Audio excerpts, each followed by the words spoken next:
تمام سامعین کو محمد شہزاد کی طرف سے محبت بھرا سلام۔ یزید نے نواسہ رسول کو قتل کروا دیا اور وہ یہ سوچتا تھا کہ اس ظلم سے عرب کے سارے لوگ میری بیعت کریں گے، میرے سامنے جھکیں گے، کوئی بھی میرے خلاف حسین کے بعد سر نہیں اٹھائے گا۔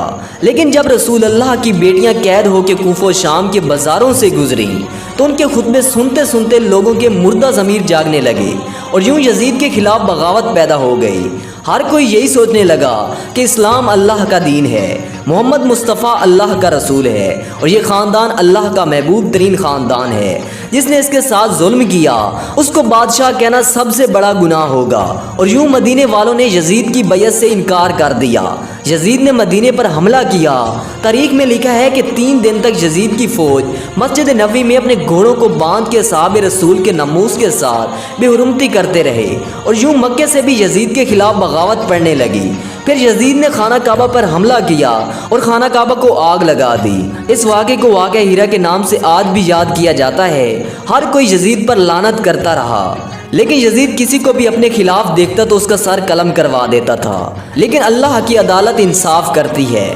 واقعہ کربلا کے کچھ ہی دنوں کے بعد یزید ایک ہلاکت خیز اور انتہائی موذی مرض میں مبتلا ہوا۔ پیٹ کے درد اور آنتوں کے زخموں کی تکلیف سے مائع بے آب، یعنی جس طرح مچھلی پانی کے بغیر تڑپتی ہے اس طرح تڑپتا رہتا۔ اس کی آنتیں جلنے لگی تھیں۔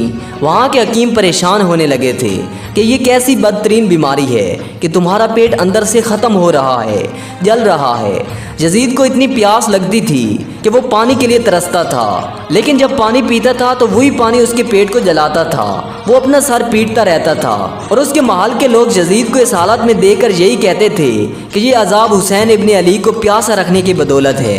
حمص میں جب اسے اپنی موت کا یقین ہو گیا تو اس نے اپنے بیٹے معاویہ بن یزید کو مار کے بستر پر بلایا اور امور سلطنت کے بارے میں کچھ کہنا ہی چاہا تھا کہ بے ساختہ بیٹے کے منہ سے چیخ نکلی اور نہایت ذلت اور حقارت کے ساتھ یہ کہتے ہوئے باپ کی پیشکش کو ٹھکرا دیا کہ جس تاج و تخت پر آل رسول کے خون کے دھبے ہیں میں اسے ہرگز قبول نہیں کر سکتا۔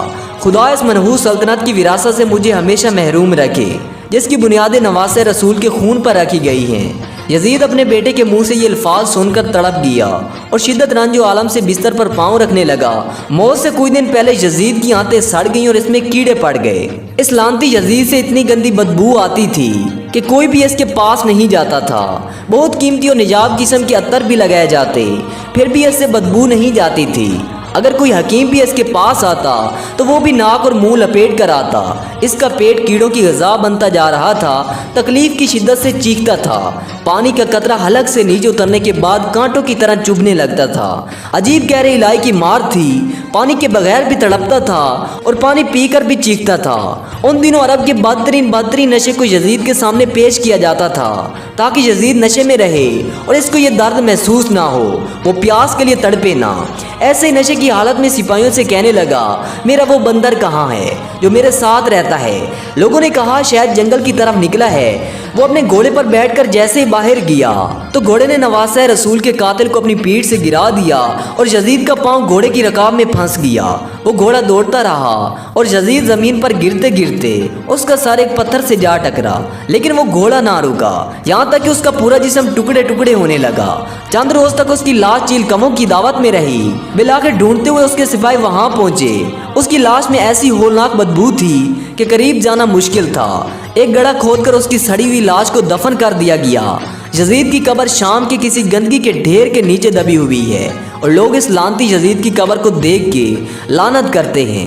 امام علی علیہ السلام نے فرمایا کہ کفر کی حکومت تو قائم ہو سکتی ہے لیکن ظلم کی حکومت نہیں چل سکتی۔ یزید نشان عبرت بن گیا۔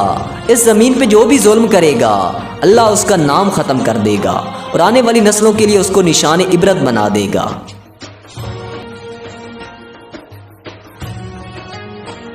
دوستو امید ہے کہ آپ کو آج کی ہماری یہ ویڈیو پسند آئی ہوگی۔ ویڈیو کو ایک لائک کر دیں اور ساتھ ہی اگر آپ نے ابھی تک ہمارے یوٹیوب چینل کو سبسکرائب نہیں کیا تو سبسکرائب کرتے ہوئے ساتھ موجودہ بیل آئیکن کو بھی دبا دیں۔ Thanks for watching. اللہ حافظ۔